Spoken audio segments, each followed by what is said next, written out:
Start करते हैं। आज हम लोग इस चैप्टर का लास्ट टॉपिक पढ़ेंगे, वेरिएबल मास सिस्टम। छोटा सा टॉपिक है, खत्म हो जाएगा।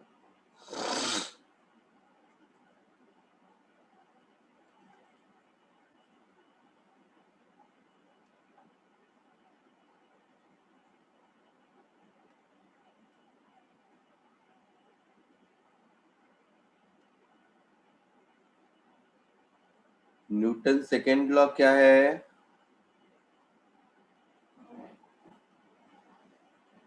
बोलो।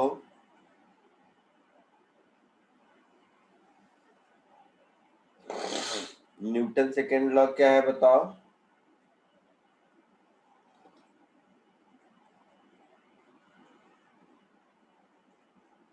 Force is directly proportional to rate of change in momentum with respect to time. तो force is rate of change in momentum, ठीक है। तो फोर्स अगर rate of change in momentum है और मोमेंटम मास इनटू वेलोसिटी होता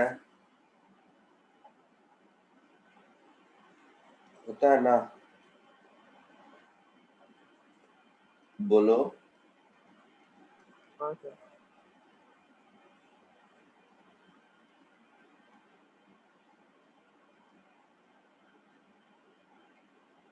Newton second law से हम लिखते हैं force m is equal to d by dt of mass into velocity, ऐसा लिखते हैं। इसको हम लिख सकते हैं मास m into dv by dt plus v into dm by dt, ऐसा लिख सकते हैं। Yes sir. यहाँ तक कोई दिक्कत? बोलो। No sir. नहीं। तो आप इसमें देखोगे, ये तो हम लोग इस चैप्टर में या इससे पहले फिजिक्स में बहुत यूज कर रहे हैं, मास इनटू एक्सेलरेशन, है ना। लेकिन अगर मास कांस्टेंट नहीं है फिर तो फोर्स का एक्चुअल एक्सप्रेशन ये होगा ना, दिस प्लस दिस होगा। Yes sir. तो ये जो फोर्स के एक्सप्रेशन में कंपोनेंट है, ये कंपोनेंट आया वेरिएबल मास की वजह से। अगर मास वेरिएबल नहीं होगा तो ये कंपोनेंट जीरो होगा, है ना, जो अभी तक होता आया है, जितना आप हम लोग पढ़ रहे थे।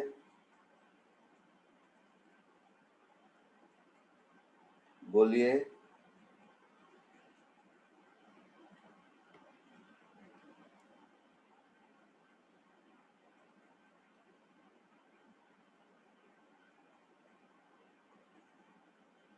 कोई दिक्कत किसी को?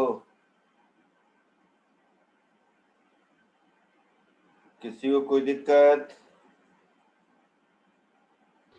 No sir. नहीं। अब इसी बात को ऐसे कहते हैं, मान लेते हैं कोई रैंडम से, ये कोई सिस्टम है जिसका मास m है और ये v वेलोसिटी से जा रहा है। थोड़ी देर के बाद इसमें से एक मास डिटैच हो गया, तो ये मास dm मास डिटैच हो गया, तो जो मास बच गया वो m माइनस dm हो गया, ठीक है। Yes sir. और इसकी वेलोसिटी हो गई v plus dv vector form में, और ये जिस वेलोसिटी से जिस किसी भी डायरेक्शन में डिटैच हुआ वो वेलोसिटी है vr। मतलब इसके रेस्पेक्ट में vr रिलेटिव वेलोसिटी से ये डिटैच हो गया। तो ये इनिशियल कंडीशन है,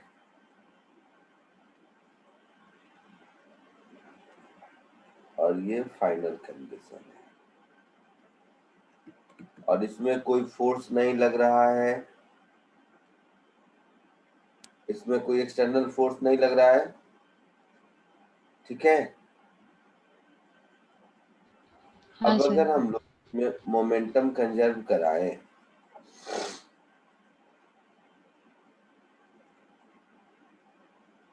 so applying law of conservation of linear momentum, तो इनिशियल मोमेंटम को मास इनटू वेलोसिटी लिखेंगे, फाइनल मोमेंटम को m minus D M into we plus D V लिखेंगे,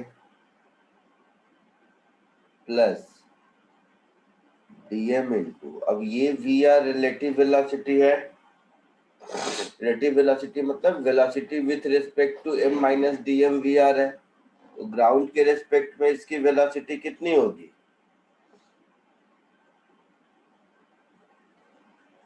बोलिए।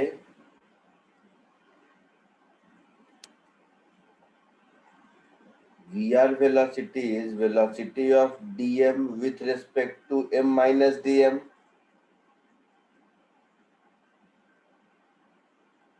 है ना? Velocity of dm with respect to m minus dm, that is velocity of dm minus velocity of m minus dm is vr, तो velocity of dm किया क्या हो जाएगा? vr plus v plus dv, ऐसा होगा। Yes. ये हो गया velocity of dm with respect to ground, होगा ऐसा? बोलिए, कोई दिक्कत किसी यस को? सर। तो ये हो गया, अरे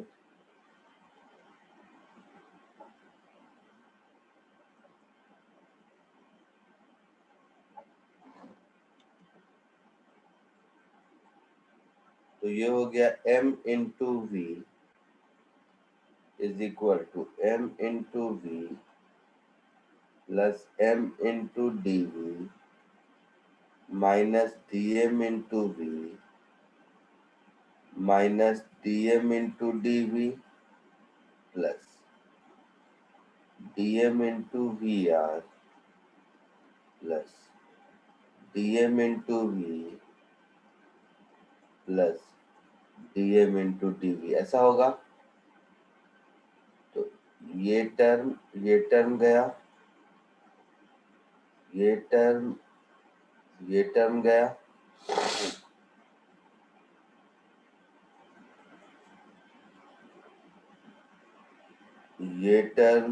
टर्म गया, हुआ ऐसा? Yes, sir. तो is equal to M D we plus D M into V R, ऐसा हुआ? बोलिए। हाँ सर। Yes sir. थोड़ा इसको ठीक कर लेते हैं। m into D we is minus D M into V R, दोनों dt से डिवाइड कर दो, तो m into D we by D T is equal to minus we are into D M by D T, है ना? तो ये minus we are into D M by, और ये हो गया फोर्स, यही फोर्स हो गया ना?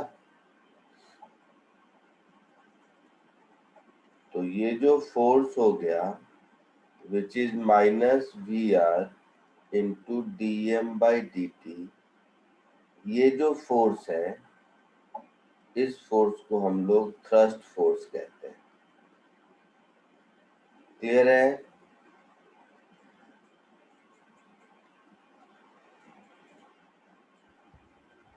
Yes sir. ये हो गया आपका थ्रस्ट फोर्स। तो ये जो ऊपर लिखा था हम लोगों ने वेरिएबल मास की वजह से force, V dm by dt, उस फोर्स की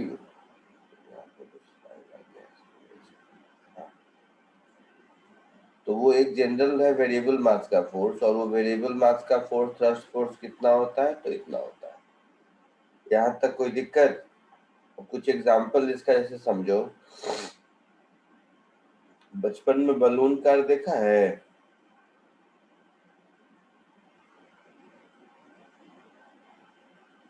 हाँ बचपन सर। में बलून कार जो होता था, जिसमें बलून में से हवा इधर निकलती थी और ये पीछे जाता था।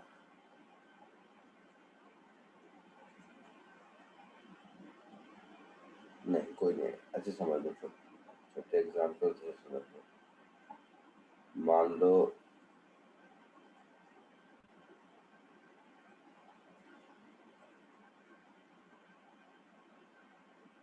अगर इसमें से सपोज पानी या कुछ भी बाहर निकलेगा जोर से, तो ये पीछे जाएगा। हाँ सर। Yes sir. तो कहाँ से? ये थ्रस्ट की वजह से। इसमें से देख लो माइनस साइन, तो रिलेटिव वेलोसिटी का डायरेक्शन जिधर है, डीएम मास के इजेक्ट होने का, फोर्स इसके पीछे उल्टा लगता है, तो ये पीछे जाएगा। आई बात समझ में? प्रॉपरली इसका एग्जांपल हम देखेंगे, अभी जैसा सही बताया है। यहाँ तक पहले कॉपी कर लो, फिर आगे बढ़ते हैं।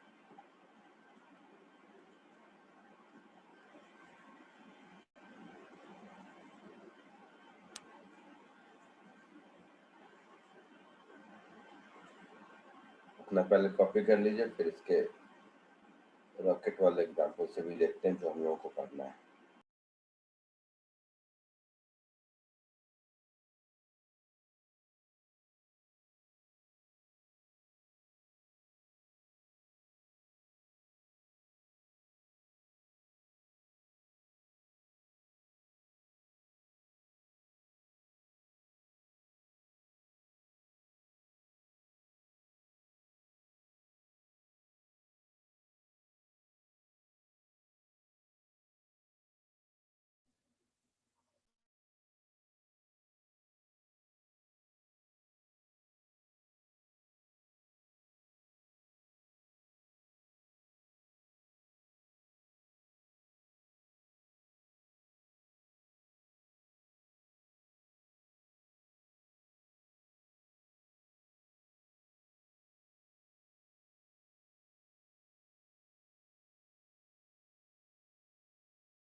हो गया लिखा हुआ?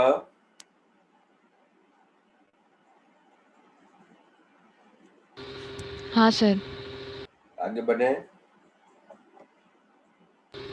Yes sir. जो भी प्रॉब्लम आएगा वेरिएबल मास सिस्टम का भी बात करेंगे, उसको सॉल्व कैसे करना है, जस्ट एक स्टेप बाय स्टेप उसका एक प्रोटोकॉल लिख लो और इसी प्रोटोकॉल को फॉलो करके जितने भी क्वेश्चंस हैं हम लोग सॉल्व करेंगे। दिखाता हूँ एक आध करके। तो ये 3 स्टेप है वेरिएबल मास सिस्टम के किसी भी क्वेश्चन को सॉल्व करने का। तो इसको कॉपी कर लीजिए।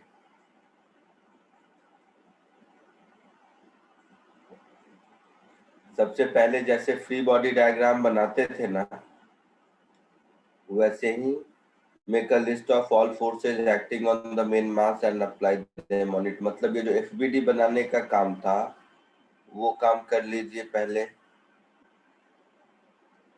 फर्स्ट स्टेप का मतलब ये होता है फ्री बॉडी डायग्राम बनाना।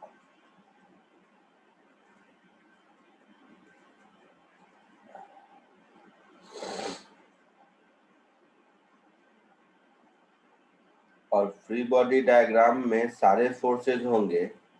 अब एक फॉर्मूला आपको मिल गया we are into D M by D T, ये थ्रस्ट फोर्स होता है। इसको यूज करना जरा सीखो, फ्री बॉडी डायग्राम में कैसे यूज करते हैं। तो ये जो थ्रस्ट फोर्स है V are into D M by D T with minus sign, यही था ना? Yes sir.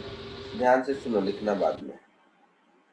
अगर मास डिक्रीज हो रहा है,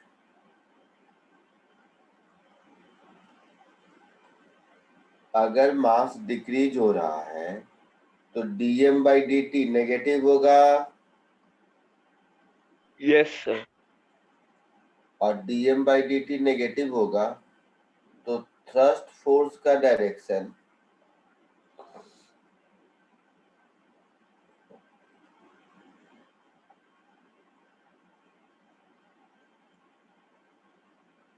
जो रिलेटिव वेलोसिटी है उसके लॉन्ग होगा,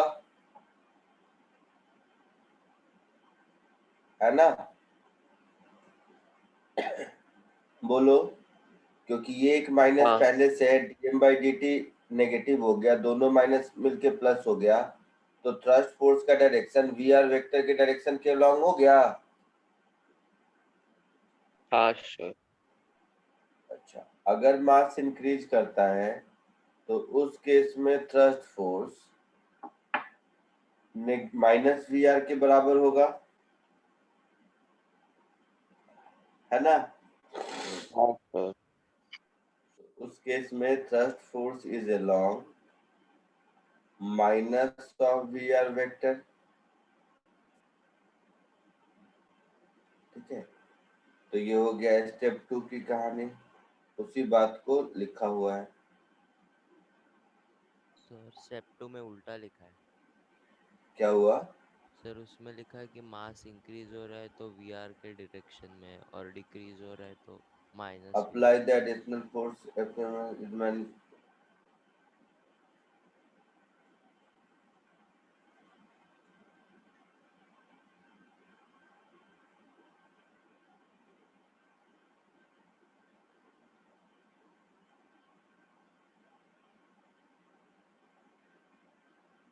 एक सेकेंड।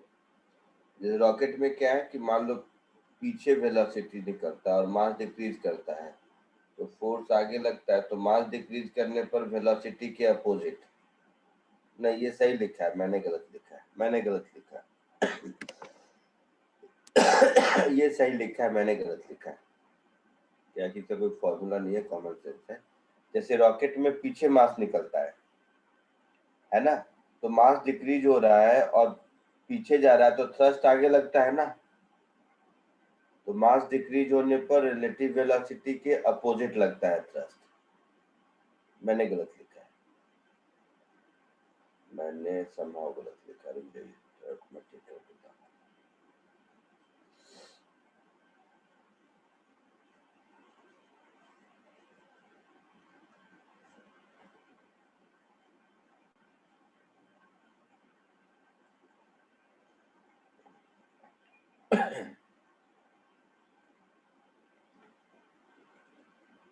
तो एक थ्रस्ट फोर्स एफबीडी में ऐड करना है जिसका मैग्नीट्यूड अच्छा ओके मैग्नीट्यूड में केवल dm by dt positive negative है, उससे मुझे नहीं मतलब है, मुझे उसका मैग्नीट्यूड सिर्फ लेना है। और जैसा इसमें लिखा है कि मास अगर इंक्रीज कर रहा है तो माइनस वी आर तो प्लस वी आर, मास अगर इंक्रीज कर रहा है तो plus V R, otherwise minus we R अगर डिक्रीज कर रहा है। तो मैंने तो शायद पहले वही लिखा था, एक मिनट ऐसे रुक, इंक्रीज मतलब पॉजिटिव, dm बाई dt अगर पॉजिटिव है तो thrust force dm by dt अगर पॉजिटिव है तभी मास इंक्रीज करेगा।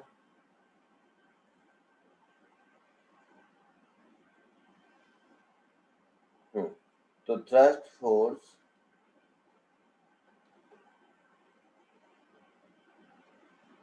वी आर के डायरेक्शन में होगा, तो थ्रस्ट फोर्स वी आर के डायरेक्शन में होगा। इक्वल टू का मतलब सिर्फ डायरेक्शन के लिए कह रहा हूँ। और dm बाई dt अगर नेगेटिव है, हाँ सही तो बोला, dm बाई dt अगर नेगेटिव है तो thrust force minus we are के डायरेक्शन में होगा। याद करने के पॉइंट ऑफ व्यू से सोचो कि किसी भी चीज से अगर मास पीछे निकल रहा है तो पीछे निकल रहा है मतलब dm by dt negative, mass decrease हो रहा है तो फोर्स किधर लगा, आगे वी आर वेक्टर के अपोजिट। ठीक है,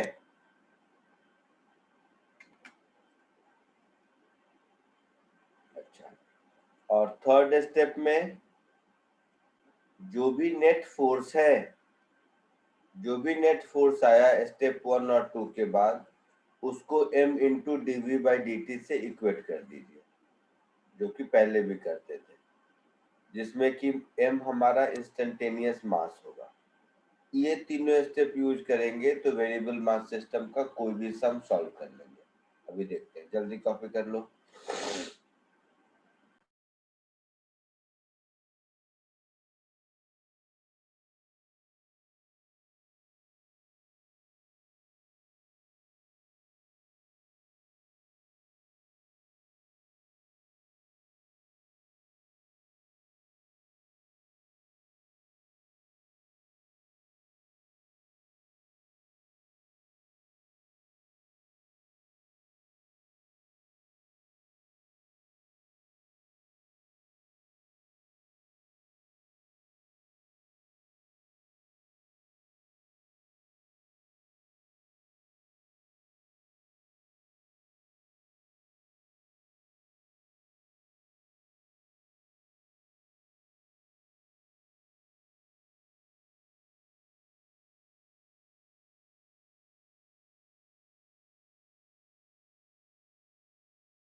हो गया, आगे बढ़ो।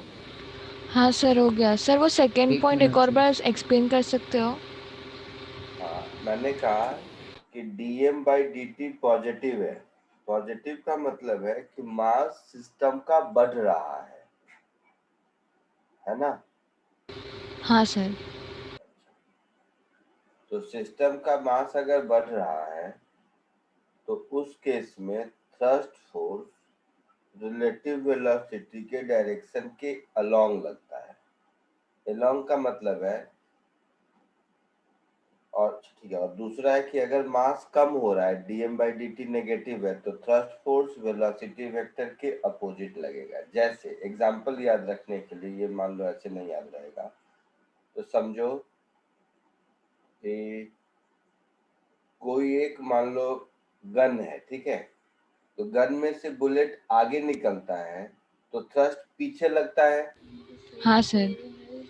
अच्छा, तो बुलेट आगे निकला मतलब ओवरऑल सिस्टम का मास कम हो रहा है। पहले गन के अंदर बुलेट था तो मास उसका ज्यादा था, हाँ सर। तो मास डिक्रीज हुआ dm/dt। तो बुलेट किधर गया? आगे गया, और फोर्स किधर लगा? पीछे। तो जब dm/dt नेगेटिव होता है तो थ्रस्ट फोर्स वेलोसिटी के अपोजिट डायरेक्शन में लगता है, हाँ सर। और ऊपर वाला उसी का अपोजिट है। Okay sir. समझे? हाँ सर।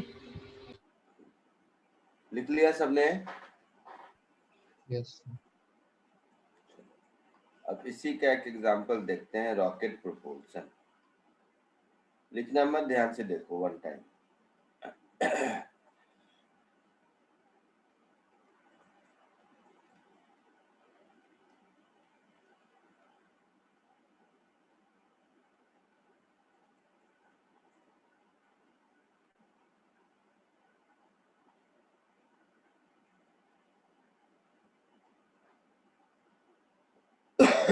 समझो कोई एक रॉकेट है, उस रॉकेट का उस रॉकेट में अभी आप इस पर्टिकुलर एग्जांपल में मानते हैं एक्सटर्नल फोर्स नहीं लग रहा है। मतलब वैसे इंजन तो पावर लगाता है, बट थोड़ी देर के लिए मान लो एक्सटर्नल फोर्स नहीं है, इंजन पावर लगाएगा, वो कैसे ऐड करेंगे तो देखेंगे। तो ऐसे समझ लो रॉकेट का डायग्राम कैसा बनाओ।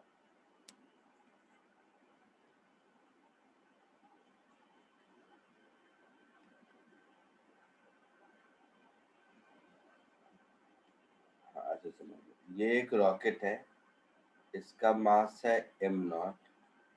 तो t इज इक्वल टू 0 पर मास की वैल्यू है m0 और वेलोसिटी की वैल्यू है 0।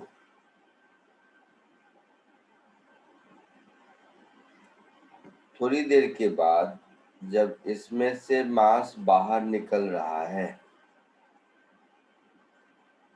तो इसके पीछे से एग्जॉस्ट से मास बाहर निकल रहा है। मास के बाहर निकलने का रेट है dm/dt। किसी टाइम t पर इसकी वेलोसिटी है v। तो time t is equal to t पर इसका मास है m और इसकी वेलोसिटी है v। ठीक है यहाँ तक? यहाँ तक कोई दिक्कत? No sir. No sir. Initial velocity कोई जरूरी नहीं 0 है, कुछ ले भी सकते हो। तो मान लो इनिशियल वेलोसिटी कुछ u है ऐसा। अब सोचो अगर मैं इसका फ्री बॉडी डायग्राम बनाऊं तो क्या होगा? अच्छा, और ये मास जो बाहर निकल रहा है वो v/r स्पीड से इधर निकल रहा है। अब इसका मैं फ्री बॉडी डायग्राम बनाऊंगा किसी टाइम पर, तो mg नीचे लगेगा, यही एक फोर्स है। स्टेप 1 हो गया।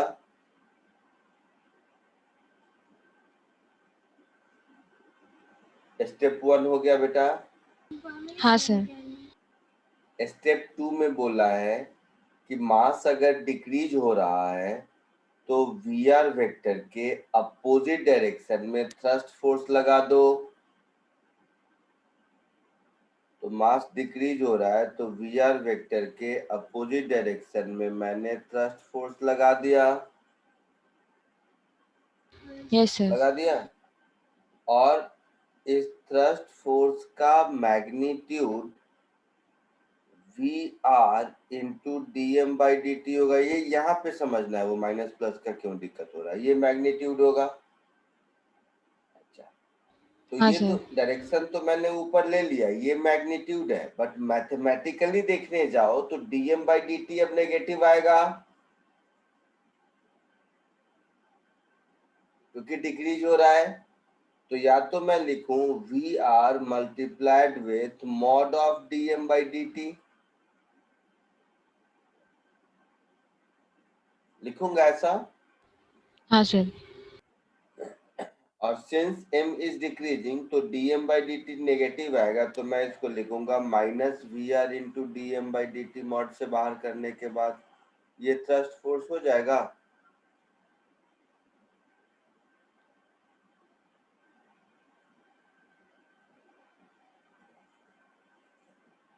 बताइए नहीं समझे? समझा सर।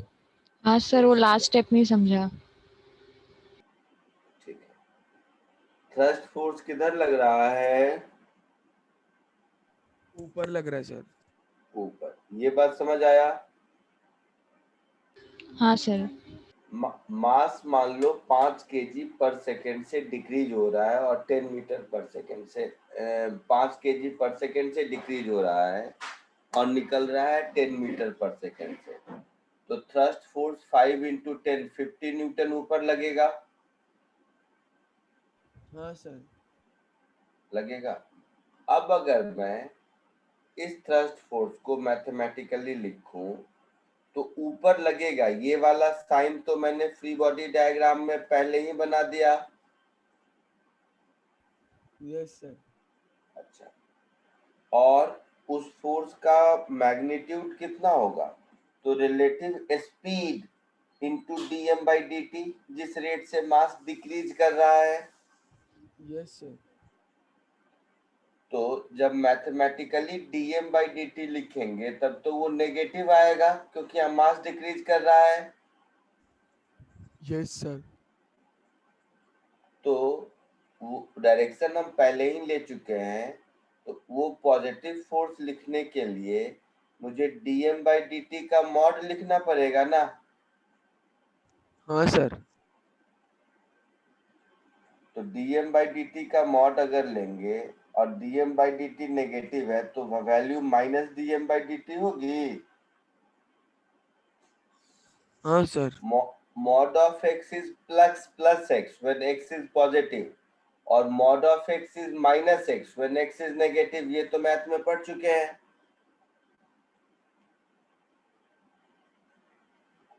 बोलो, मैथ में ये पढ़ चुके हैं ना आप? किसी चीज का अगर हम मॉड लेते हैं, देखिए मॉड x का मतलब क्या होता है? Mod x is x if x is positive yes sir समझ गया। and mod x is minus x if x is negative। ये मालूम है? हाँ सर, तो यहाँ पे मास तो डिक्रीज कर मॉड रहा है के तो अंदर dm बाई dt है, तो dm बाई dt जब पॉजिटिव होगा तब तो mod of dm by dt dm by dt होगा। लेकिन dm बाई dt जब नेगेटिव होगा तो mod of dm by dt minus dm by dt होगा। हाँ सर। और dm बाई dt नेगेटिव कब होगा? जब मास डिक्रीजिंग है। Yes sir. क्लियर है सबको? हाँ सर। सर अगर तो अब इंक्रीज होता अगर तो मैं फिर v r d M by d तो टी। प्लस लिखते। हाँ हाँ, ठीक है यहाँ तक। तो यस स्टेप सर। 2 हो गया। स्टेप 3 बोला कि इक्वेशन ऑफ मोशन लिखिए। तो जैसे आप इक्वेशन ऑफ मोशन लिखते हैं वैसे thrust force minus m g is equal to m a, Newton's law में यही लिखते थे।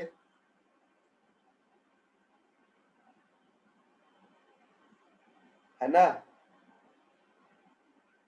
तो एम ए तो m into D we by D t, thrust force तो अपने केस में minus we are into D M by D t आया ना, Yes, sir. Minus m g Yes, sir. होगा। तो ये हो गया m D we is equal to minus we r d m minus m g d t, ऐसा होगा।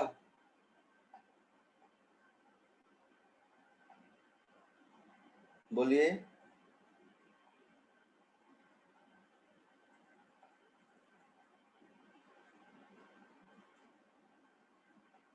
यहाँ तक कोई दिक्कत? No sir. दोनों ओर इंटीग्रेट कर दीजिए। देखिएगा ध्यान से। तो m into D we is equal to minus we are into D m minus m g into d t. सब लोग देखो, यहाँ पर थोड़ा समझना है। Initial velocity u, final velocity v, कोई दिक्कत नहीं। No sir. t is equal to 0, t is equal to t, कोई दिक्कत नहीं। नहीं sir. Initial mass m naught और इस समय का मास m, कोई दिक्कत नहीं। तो ये हो गया m into we minus u is equal to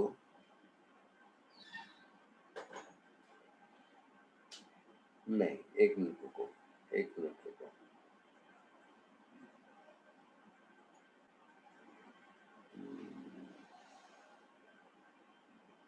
अभी तो m की वैल्यू मैंने डाली ही नहीं।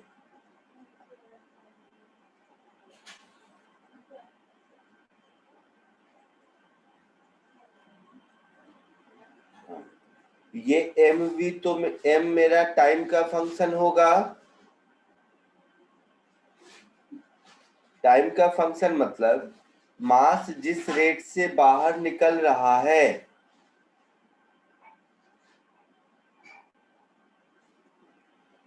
मास जिस रेट से बाहर निकल रहा है, कैसे समझा इसको, ऐसे कहते हैं। एक मिनट, इसको ऐसे कर देते हैं।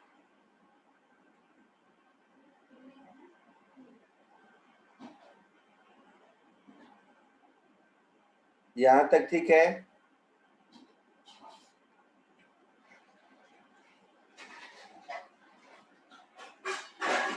गलत कर दिया, यहाँ पर dv बाई dt लिखा है, m भी तो डिवाइड होगा ना, नहीं समझे? ये तो समझे ना ये स्टेप, यहाँ तक कोई दिक्कत नहीं। समझे सर। वो मैंने यहाँ पर m लिखना भूल गया था। तो m dv is equal to minus we are into D m minus m g d t, ऐसा था। इस m को दोनों ओर डिवाइड कर दीजिए तो dv, यही ये m यहाँ पर पहले नहीं लिखा था, minus we are into D m upon m minus g d t, ऐसा होगा। सर अब दोनों ओर इंटीग्रेट कर दीजिए।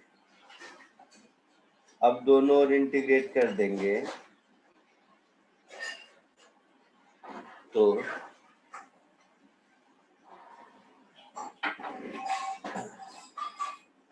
Integral dv is equal to minus we r integral dm upon m minus g integral dt।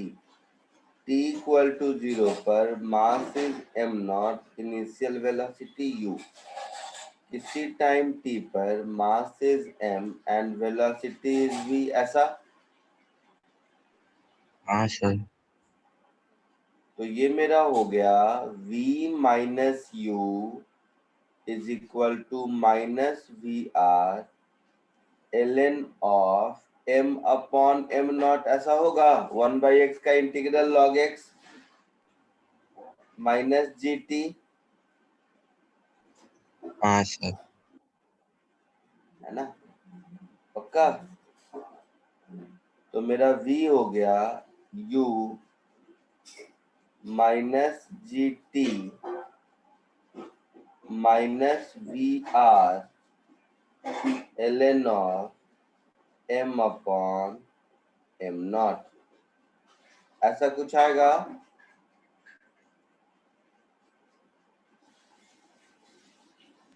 हाँ बोलो, सर।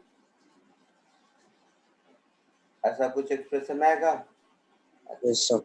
अब इस एक्सप्रेशन को अगर ध्यान से देखोगे तो मास m m नॉट से छोटा होगा हमेशा,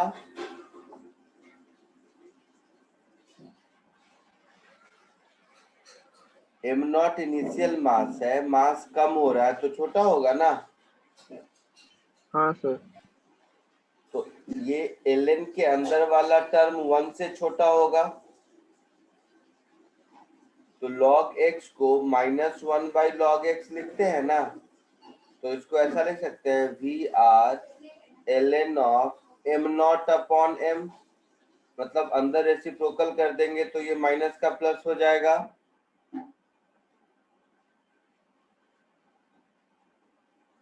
बोलो, यस सर। लॉग में पढ़े हो ना, log x is -1/x, log -log 1/x, ऐसा। हाँ सर। हाँ सर। तो देखो, अगर वेरिएबल मास नहीं होता तो v equal to u minus g t लिखते, काइनेमेटिक्स के जैसा। थ्रस्ट फोर्स के कारण ये और इंक्रीज हो गया we r ln m naught upon m, है ना। तो ये जस्ट एक एग्जांपल है, ऐसा कुछ भी क्वेश्चन मिलेगा हम लोग फंडामेंटली ऐसे ही सॉल्व करेंगे। तो इसको कॉपी कर लीजिए, इसके बाद कुछ क्वेश्चन सॉल्व करते हैं। इसको रॉकेट प्रपोल्सन के केस में ये वाला फॉर्मूला भी याद कर सकते हो, बहुत बुक में रहता है, किया भी जाता है, बट मैं बोलूंगा कि ये कैसे सॉल्व करते हैं, ये स्टेप 1 2 3 जो लिखा था वो याद रखिए, हर क्वेश्चन को ओरिजिनली वैसे ही सॉल्व करेंगे। सर वो v r l n m naught by m वो थ्रस्ट है ना? नहीं, थ्रस्ट तो है minus we r d M by D t. हाँ, ये कंपोनेंट थ्रस्ट की वजह से आया है वी में, नहीं तो नॉर्मल काइनेमेटिक्स में थ्रस्ट फोर्स नहीं होता तो v is equal to u minus g t होता ना एक्सप्रेशन। हाँ सर। तो वो जो कंपोनेंट दिख रहा है वो थ्रस्ट की वजह से है, थ्रस्ट नहीं है। थ्रस्ट की वैल्यू तो minus we r d M by D T है, समझे। Okay sir. हाँ सर। कॉपी कर लीजिए।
हो गया?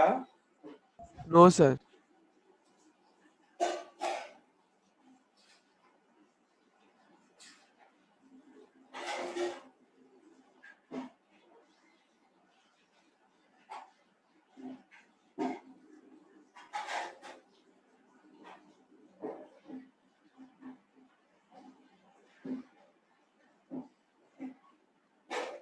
सर अभी तक हमने जो भी किया वो तो मेरे को समझा, लेकिन सर एकदम इनिशियल जो अपना फॉर्मूला था वहां से ना वो डायरेक्शन का थोड़ा कनेक्ट नहीं हो पा रहा। मतलब आपने जो थ्रस्ट फोर्स का जो फॉर्मूला दिया था minus we are into D M by D t, तो वहां पे अगर d M by D T negative है तो डायरेक्शन का थोड़ा सा वहाँ पे कनेक्ट नहीं हो पा रहा है।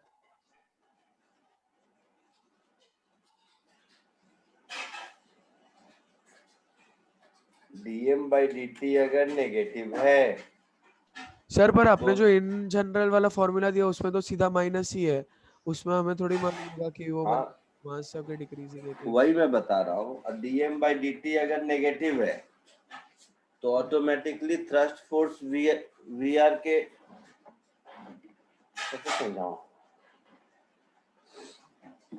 कौन सा फॉर्मूला दिया, चलो फॉर्मूले की बात करें। वो फॉर्मूला समझता है पूरा तो लॉजिक समझ रहे, लेकिन वो फॉर्मूला बस कनेक्ट नहीं हो पा रहा है। लिख लिया है, उसके बाद बढ़ते हैं ऊपर। बोलो कहाँ फॉर्मूला बताया था, यहाँ पर या और ऊपर? ऊपर सर। हाँ बोलो। यहाँ पे सर ये हाँ ये माइनस कैसे वो डायरेक्शन का? ये देखो ना, ये 0 है तो ये इधर जाएगा तो माइनस नहीं होगा। तो इससे हम लोग क्या बता सकते हैं कि जो भी थ्रस्ट फोर्स है वो ऑपोजिट है? अपोजिट है, क्योंकि देखो इसमें मास डिक्रीज कर रहा है, ये हम पहले ही ले लिए थे ना बेटा। यहाँ पर m माइनस डी एम, तो यहाँ पर मास डिक्रीजिंग है, ये हमने पहले ही ले लिया था इसलिए ऐसा आया। ओके सर समझा। इस m में से dm बाहर निकला, वो मैंने पहले ही ले लिया था। Yes sir. अच्छा, इसको जनरलाइज अगर करना है तो मान लो हम ऐसे करते हैं, ब्लू कलर ले लेते हैं, देखो तुमको समझ आएगा। जनरल फॉर्मूला अगर बनाना है तो मुझे नहीं पता मास इंक्रीज हो रहा है या डिक्रीज हो रहा है, ठीक है? तो मैं मास में चेंज को m प्लस dm लिख देता हूं। इंक्रीज होगा तो अपने आप प्लस हो जाएगा, डिक्रीज होगा तो अपने आप माइनस हो जाएगा। Yes sir.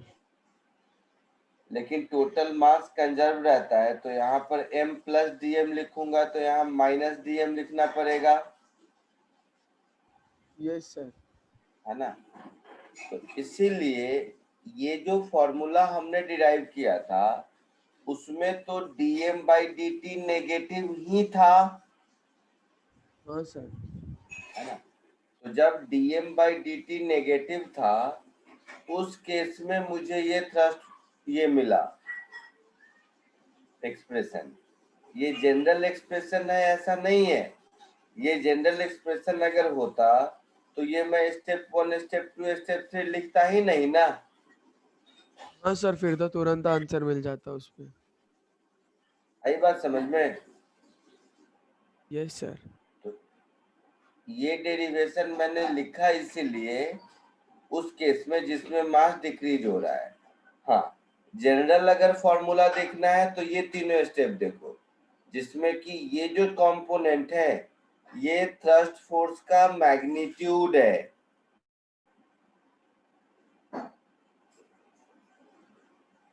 ये थ्रस्ट फोर्स का मैग्नीट्यूड है, ये जनरल फॉर्मूला है। और इसके साथ जो ये दोनों चीजें हैं ये थ्रस्ट फोर्स का डायरेक्शन है, ठीक है? तो जनरल फॉर्मूला ये रखो, ये जो ऊपर मैंने लिखा है जिसको तुम समझ रहे हो जनरल फॉर्मूला है, वो तो उस केस के लिए डिराइव हुआ था जिसमें मास डिक्रीज कर रहा था। क्लियर है? Yes sir. लिख लिया है सबने? आगे बढ़ूं? सर 1 मिनट और थोड़ा सा बाकी था। यहाँ पर यहाँ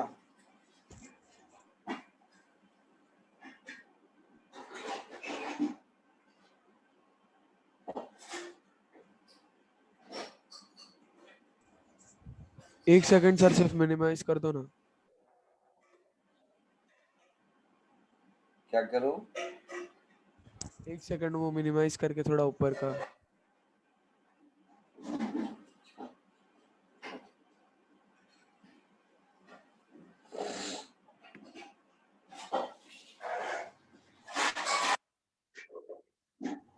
और अगर इंक्रीजिंग मास तो सब कुछ उल्टा होता ना। हाँ, अभी करेंगे, इंक्रीजिंग मार्क्स भी करेंगे प्रॉब्लम के थ्रू। सारे पॉसिबिलिटी अभी देखते हैं, पहले तो कॉपी करना।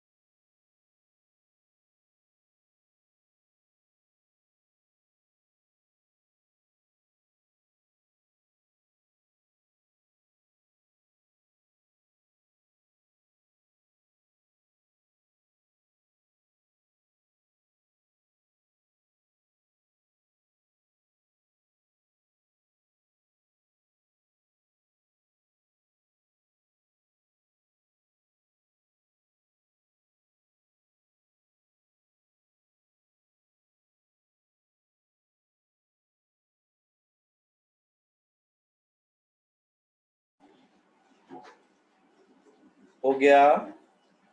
Yes sir. आगे बढ़े?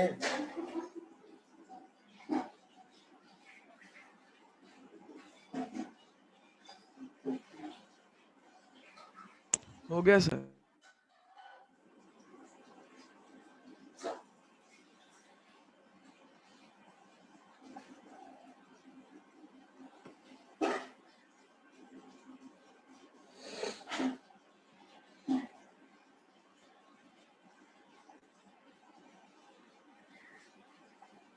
ठीक है, तो अभी जो सिखाया उस पे बेस्ड ये 2 क्वेश्चन करके दिखाओ।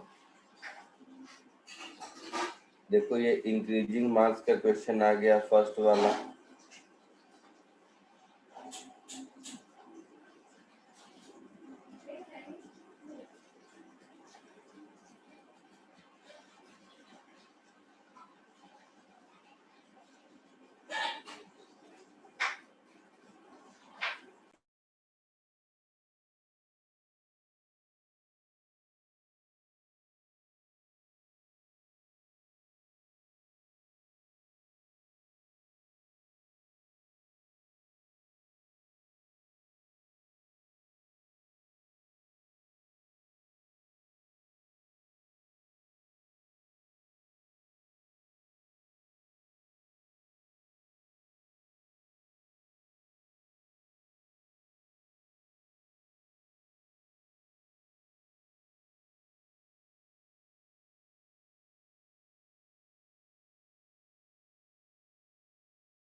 बोलो फर्स्ट हुआ,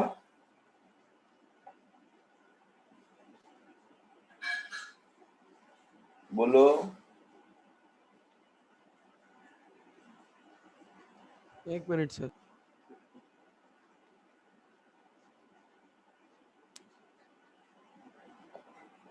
mg नीचे लगेगा,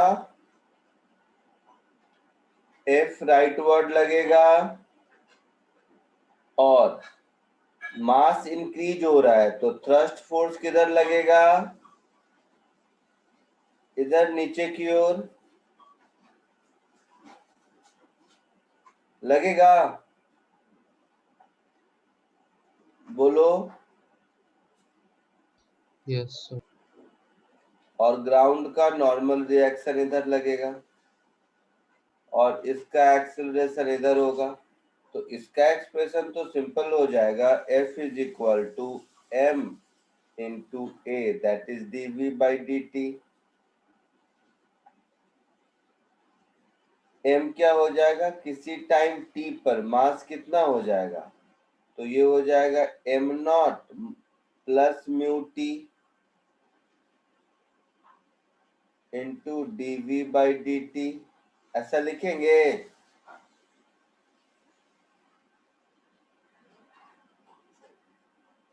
बोलो। Am not plus mu T ना? हाँ म्यू टी। अच्छा ये के दिख रहा है ना, हाँ म्यू टी ऐसा होगा। Yes. So dv by dt as a function of time is f upon m naught plus mu t। ये आंसर हो जाएगा। क्या पूछा है हम लोगों को वैसे? Find velocity. वेलोसिटी, अच्छा एक्सेलरेशन नहीं, ठीक है। तो हो गया, कोई बात नहीं। तो ये कुछ ऐसा हो गया, velocity v is equal to f upon m naught plus mu t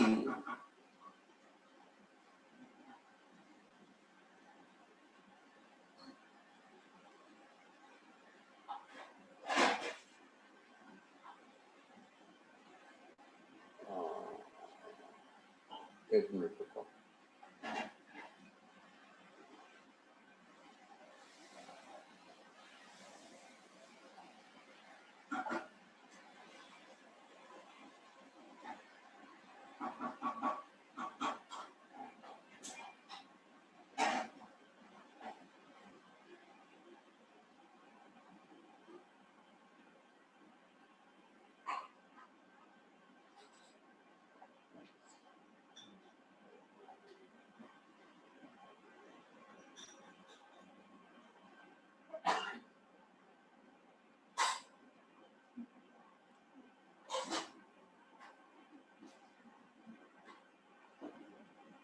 t is equal to 0 पर स्पीड 0 है ऐसा, और इनिशियल मास m नॉट है, ठीक है।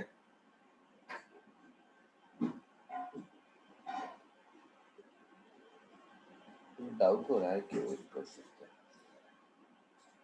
हैं मतलब इसके ऑप्शन पे है, इसका ऑप्शन सब जनरल दिया हुआ है, मुझे नहीं लगता है कि ये सही है।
फाइंड द ये हुपर स्टेशनरी है, ये रुका हुआ है।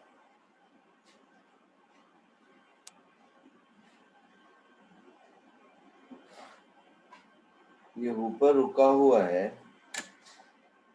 तो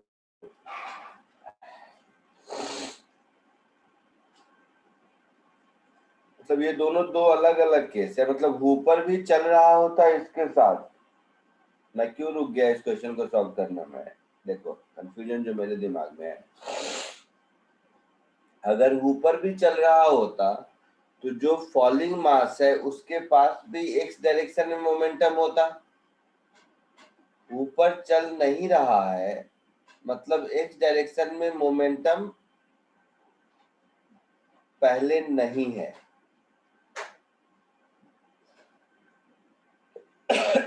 एक्स डायरेक्शन मोमेंटम पहले नहीं है।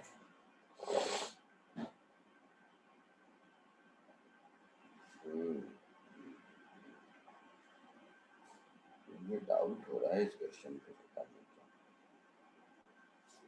अच्छा करते हैं, एक बार 71 बताओ पहले करके, फिर इस पे आते हैं,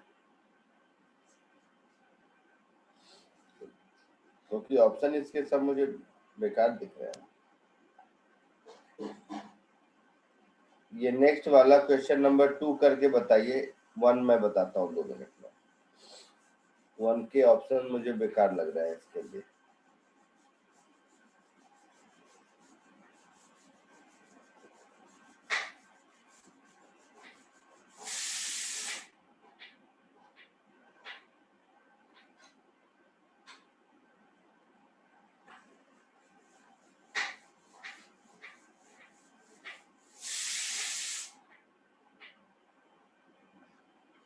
जैसे सेकंड वाला देखो, सेकंड वाला ये समझने के लिए ज्यादा अच्छा।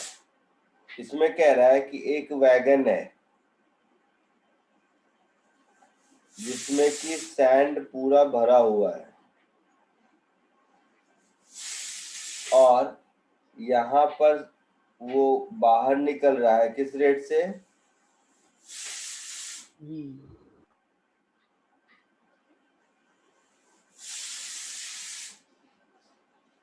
V से तो ये जा रहा है। Now bottom of the door partly open and mkg/s m kg/s से कुछ स्पीड से नीचे आ रहा है, m kg/s से। देखो इसके थ्रू वो चीज सीखोगे जो मैं कहना चाह रहा हूँ। तो इस मास के बाहर आने की वजह से जो थ्रस्ट फोर्स लगेगा ये तो ऊपर लगेगा ना।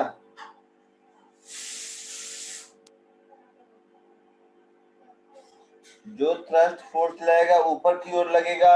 Yes sir. तो वो इस वेलोसिटी, इस वाले v वेक्टर में कोई इफेक्ट नहीं डालेगा। हाँ सर। तो इसका आंसर 0 होगा। समझे मेरी बात? Yes sir. इसका आंसर 0 होगा।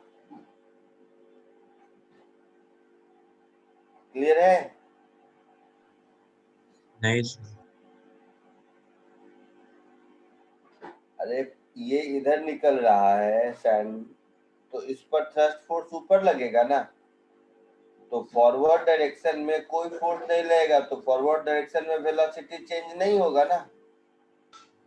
नहीं सर। तो वही पूछा है कि फॉरवर्ड डायरेक्शन में कांस्टेंट वेलोसिटी रखने के लिए हमें एडिशनली कितना फोर्स लगाने की जरूरत है। तो कुछ लगाने की जरूरत नहीं है, 0। Okay sir. है ना?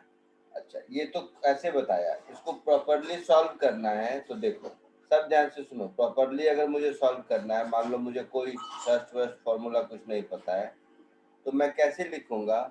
किसी भी टाइम पर इसका मोमेंटम हो जाएगा m into v i cap होगा। यही समझना है। यहाँ पर जो सैंड बाहर निकलेगा उसके पास वेलोसिटी इतनी ही होगी ना, v इधर की ओर। चलती ट्रेन से उतरते हो तो तुम्हारे पास वेलोसिटी ट्रेन के डायरेक्शन में ही होती है ना। हाँ तो सर। जो मेरा बच गया वो क्या हो गया, m माइनस dm, इसको v इनिशियल कह लो। आई बात समझ में? m minus dm v plus dv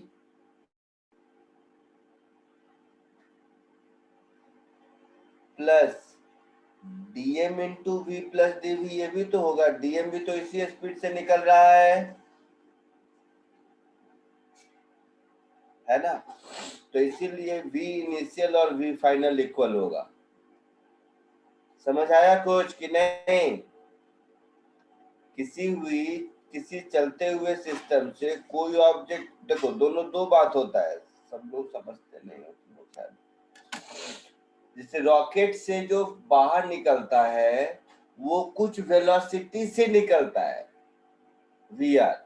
यहाँ पर सैंड बैग में जो छेद है उसमें से कोई चीज लीक हो रहा है। लीक हो रहा है मतलब उसके पास अपनी रिलेटिव वेलोसिटी 0 है। समझ रहे हो? हाँ सर। तो रिलेटिव वेलोसिटी उसकी 0 है तो थ्रस्ट फोर्स 0 है, ऐसे समझो। रिलेटिव वेलोसिटी 0 है तो थ्रस्ट फोर्स 0 है।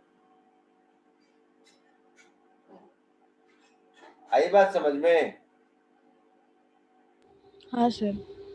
देखो मैं फिर वो वही वाली कहानी बताता हूँ, बुलेट और गन से। बुलेट, अगर गन में से बुलेट गन के रेस्पेक्ट में बिना किसी वेलोसिटी के निकला तो थ्रस्ट थोड़ी ना लगाएगा। थ्रस्ट कब लगाएगा? जब वेलोसिटी से निकला।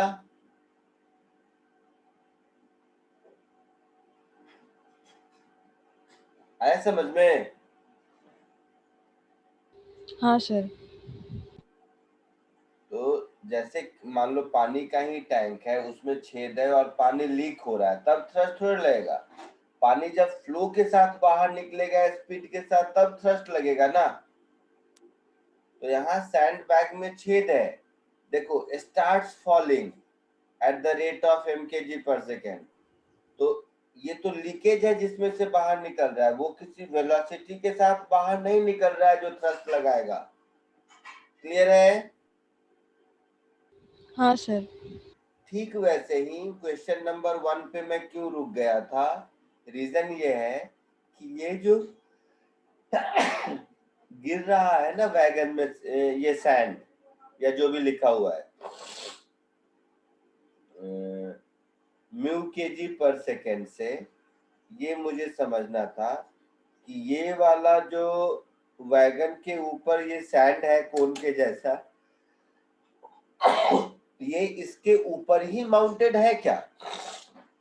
जैसे ट्रक के छत पर ही अगर माउंटेड होगा तब अगर गिर रहा होगा तो इसकी स्पीड वही होगी, थ्रस्ट नहीं लगेगा। और अगर ये अलग से है तो थ्रस्ट लगेगा, इसके लिए मैं रुक गया। आप समझे मेरी बात? Yes sir. हाँ, ये इसके लिए मैं यहाँ पे रुक गया। तो ये अगर अलग से है, मुझे अगर सॉल्व करना होगा तो देखो मैं इसको फंडामेंटली कैसे सॉल्व करूंगा। मान लेते हैं ये अलग से है, तो जो पेबल्स इसमें गिरा उसके पास मोमेंटम राइट वर्ड पहले आ गया। तो किसी टाइम t पर सिस्टम के पास मोमेंटम था m इंटू वी, है ना? इम्पल्स मोमेंटम थ्योरम लगाएंगे ना, ऐसे समझो। इम्पल्स मोमेंटम थ्योरम से अगर F फोर्स dt टाइम तक लगा तो F into d T is equal to change in momentum. तो मोमेंटम अगर मेरा m इंटू फाइनल मोमेंटम मेरा हो गया m plus dm into we plus dv minus initial momentum that is m into v, ऐसा लिखेंगे। तो m into we plus dm into we plus m into D we minus m into v, इसको हटा दो तो ये हो गया dm into we plus m into d v, और ये m क्या होगा? Instantaneous mass. तो इंस्टेंटेनियस मास मेरा हो जाएगा sir m d m naught d v भी प्लस होगा। D m mu d v t. भी है ना सर?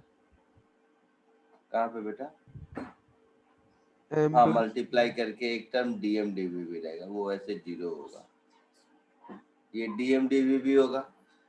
m को ऐसा लिखेंगे m naught plus mu T,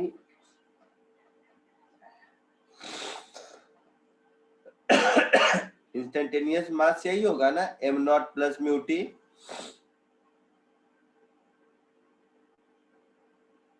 बोलो बेटा।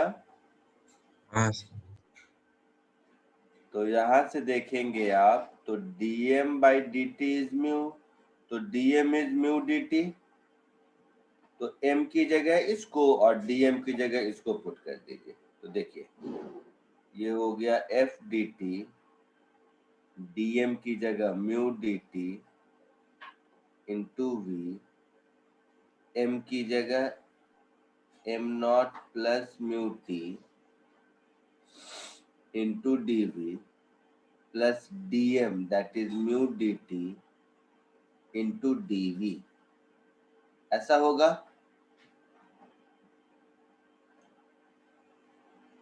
ऐसा होगा? बोलिए।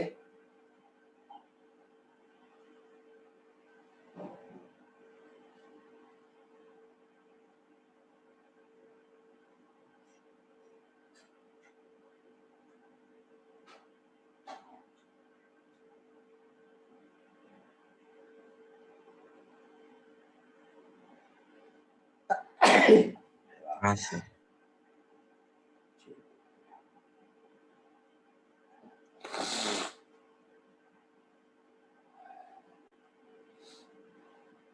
चलो चलो, मैं टाइम बीइंग इस क्वेश्चन को छोड़ देता हूँ, इसमें आपको समझने में टाइम लगा।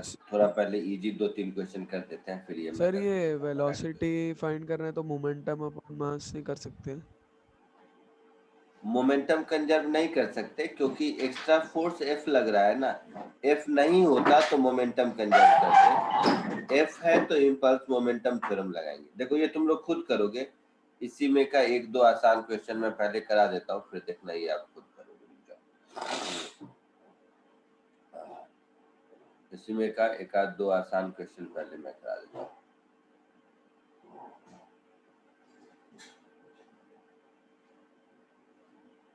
जैसे एक ये वाला करो,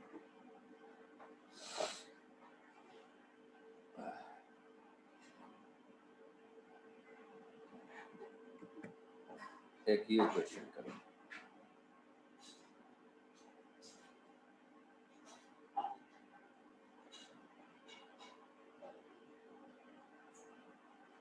इसको करो जल्दी से।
बोलो थर्ड तो हो गया होगा सबका।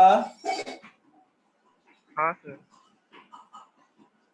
अगर लीकेज नहीं होता तब तो G/2 आंसर होता। Yes sir. तो लीकेज की वजह से थ्रस्ट इधर लगेगा, हाँ सर। तो लेस देन G/2 होगा। Yes sir. ठीक है,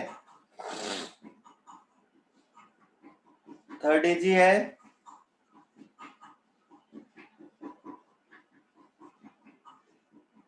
कोई दिक्कत किसी को, बोलो जल्दी।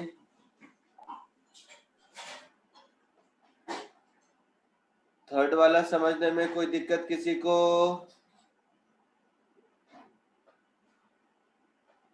No sir.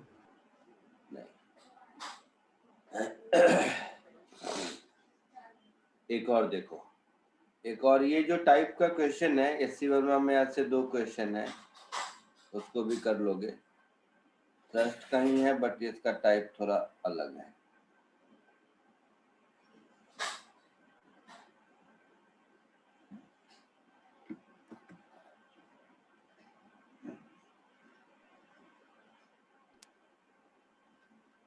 एक बार इसको कोशिश करो।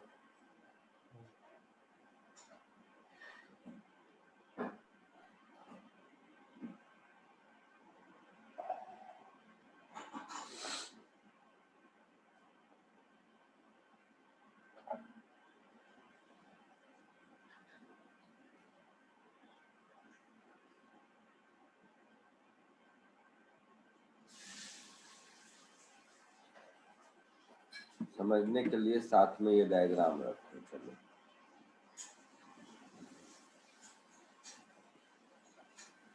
ये कोशिश कीजिए जरा।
देखो ऐसे समझो, किसी टाइम पर जितना चेन का मास ग्राउंड पर है उसका वेट तो लगेगा ही लगेगा,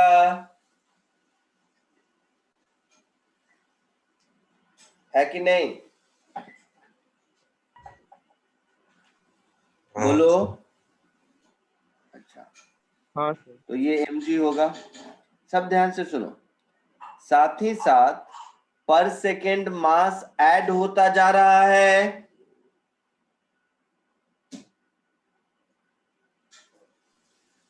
है ना?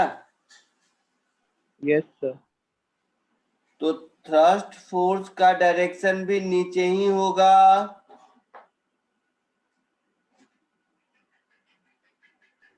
हाँ सर। और नॉर्मल रिएक्शन ऊपर होगा।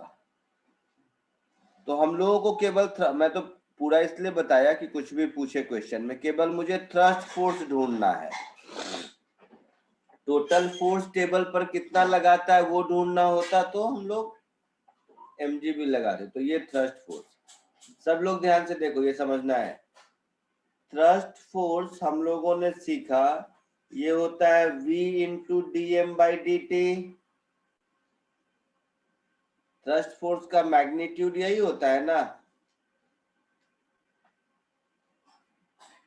बोलो। हाँ सर। हाँ सर। अच्छा, नेक्स्ट पार्ट ये इंपॉर्टेंट है। अगर कोई चेन v स्पीड से गिर रहा है तो dt टाइम में कितना लेंथ नीचे आएगा?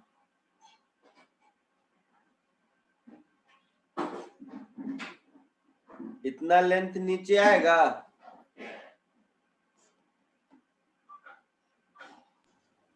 सर वो x क्या है, वही नहीं समझा।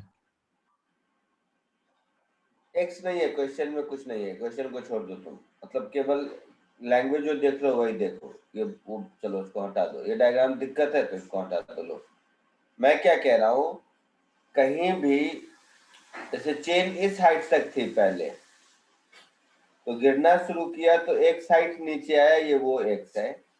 तो किसी भी dt टाइम में chain v into dt length जमीन के ऊपर और ऐड होगा। हाँ सर। जमीन के ऊपर जो चेन है उसका मास क्यों बढ़ रहा है? क्योंकि लेंथ ऑफ चेन जो जमीन के ऊपर है वो इंक्रीज होता जा रहा है। तो अगर v स्पीड से गिर रहा है तो v into dt length of chain increase होगा। होगा। हाँ तो सर। इसमें जो मास dm है वो कितना हो जाएगा? मास पर unit length into v dt। तो जो dm/dt है वो लैम्डा इंटू वी होगा। ये बात मुझे समझाना है और कुछ नहीं।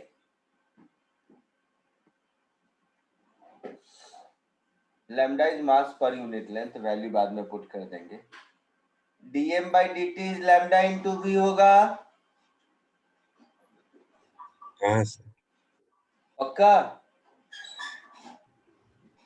सर आपने x को m बाई लैम्बडा लिखा है। क्या? वो आपने सेकंड स्टेप में क्या किया sir? dx length of chain का मास कितना होगा? तो length of chain multiplied by mass पर यूनिट लेंथ।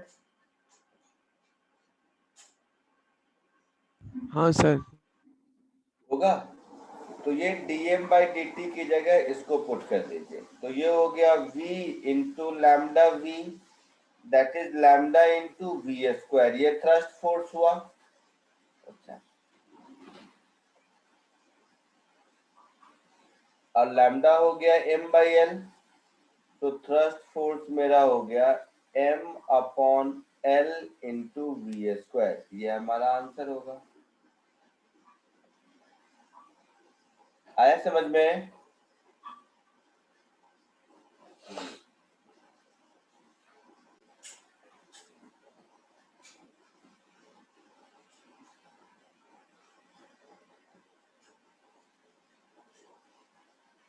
सर हम लैम्डा को dm/dx लिख सकते हैं क्या? नहीं नहीं, dm/dx नहीं, m/x।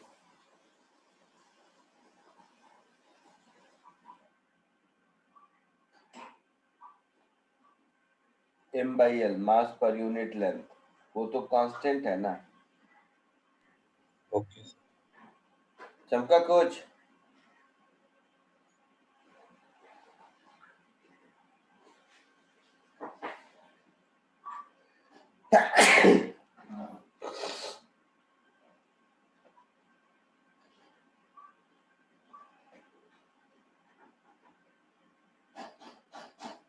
आया समझ में? यस। एक और क्वेश्चन इसी टाइप का करो, छोटा सा, 1 मिनट में हो जाएगा, घबरा मत।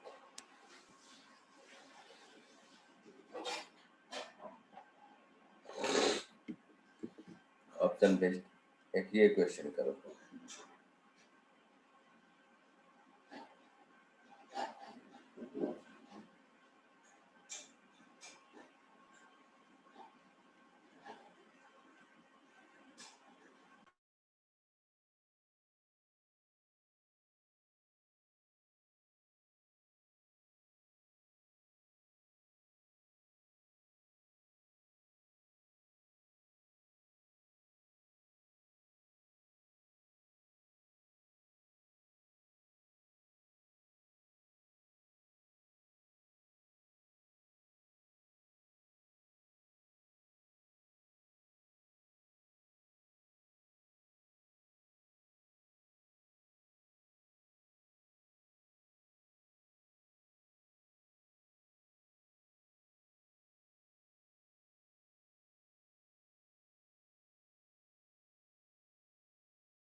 बोलो। चेन जब L/8 गिर जाएगा तो वेलोसिटी कितनी होगी? √2gh होता है ना।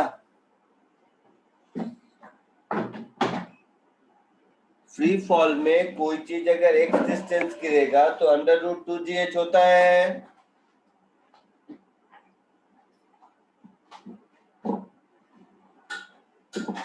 बोलो। Yes sir. अच्छा। The momentum of the portion of chain above the table after the top end of the chain fall down L/8.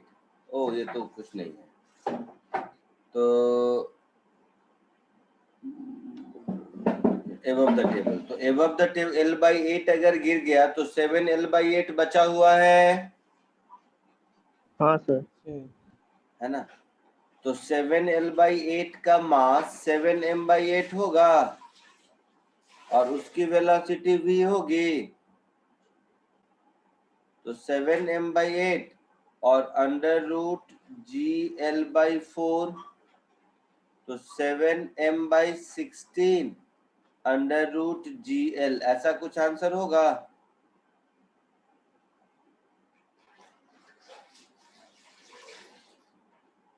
बोलिए। Yes sir. Yes sir. ठीक है, चलो आज के लिए इतना ही, नेक्स्ट लेक्चर में मिलते हैं।